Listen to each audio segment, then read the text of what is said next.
Madam मागे तिकडे नाही राहू दे. मनीषा चौधरी मॅडम यांचा वाढदिवस नुकत्याच त्या सासूबाई झालेल्या आहेत.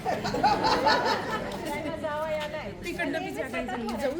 मला काहीच नको, फक्त मला जावई वेळेला आशीर्वाद आणि तो आशीर्वाद थोडी लागला आहे.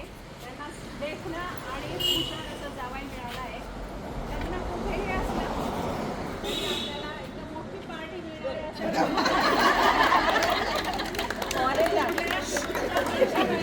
वाढदिवस आहे. तरी त्यांना वाढदिवसाच्या खूप खूप हार्दिक शुभेच्छा.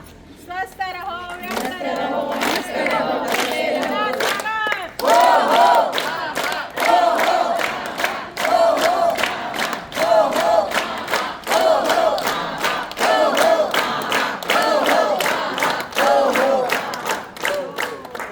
एक जण सरांना व्हिडिओ कॉल करायचा.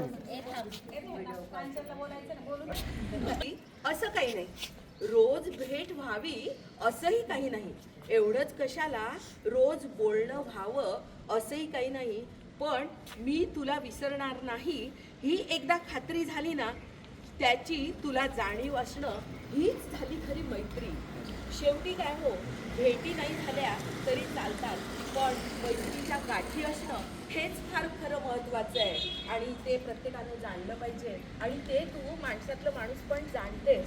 त्यासाठी तुझ्यासाठी आम्हा मैत्रिणींकडून पुनश्च तुला वाढदिवसाच्या खूप हार्दिक शुभेच्छा.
गांधी सर नाही आज, गांधी सर त्यांच्या अनुभूतीचे आपले वैश्विक प्रदीप दादा व आपल्या हास्य परिवाराचे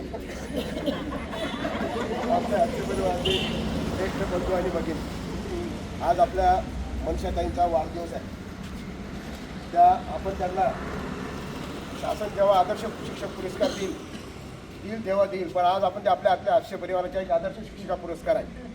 तो एक आपल्याकडे चांगला आपल्याकडे व्यायाम करून घेतात किंवा सर्व गोष्टी करतात. आणि दुसरं कारण म्हणजे असं की सर्व शहरामध्ये तो शिक्षिका म्हणून कोणी काम करतं, पण आज ज्या भागात काम करतायत तो पूर्ण स्लॅम एरिया आहे.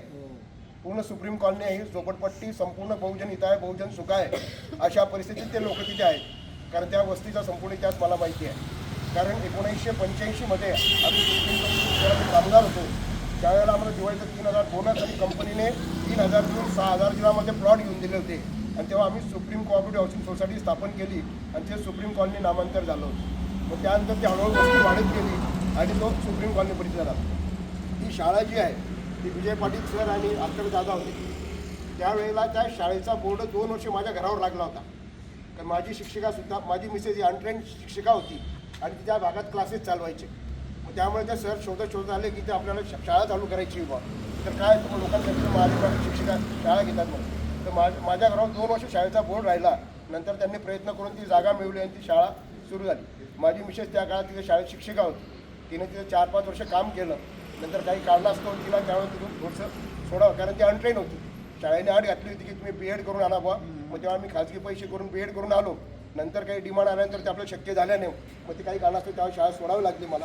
आणि त्यानंतर मनुष्य त्या शाळेमध्ये अशा स्लम एरियामध्ये काम करणं हे सोपं. तर तिथे आज जळगाव शहरातलं 90% अनुभव त्या भागात तयार होतो. सगळे कंदर भाट समाज, कोल्हाटी समाज, शेवाडी समाज आणि काही समाजाचा कामगार वर्ग आहे आणि तिथले ते मुलं घडवणं हे सोपं काम नाही. ते काम मनीषाताई तिथे एकदम व्यवस्थित त्यांचे आपण स्टेटस पाहतो, काम पाहतो, तिथल्या लोकांचं सांगतात की बाबा तिथे त्या मॅडम चांगलं काम करतात. अशा आपल्या मनीषाताई विद्यालयातून जाऊन शिक्षिका म्हणून काम करतात. खरंच आपल्या म्हणून त्यांना आपण आपल्या हस्तपुऱ्यामार्फत एक आदर्श शिक्षिका म्हणून आपण त्यांना पुरस्कार दिला तरी तो अवघड ठरणार नाही.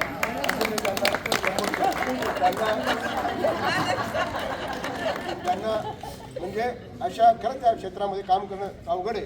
तिथे रोजचे प्रॉब्लेम येतात, रोजच्या अडचणी येतात. तिथं स्टाफ त्यांना सगळे करत असेल. मी त्यांना परत पुन्हा हास्य परिवारामार्फत, माझ्यामार्फत, कुटुंबामार्फत वाढदिवस शुभेच्छा देतो. आधारस्तंभ आहे.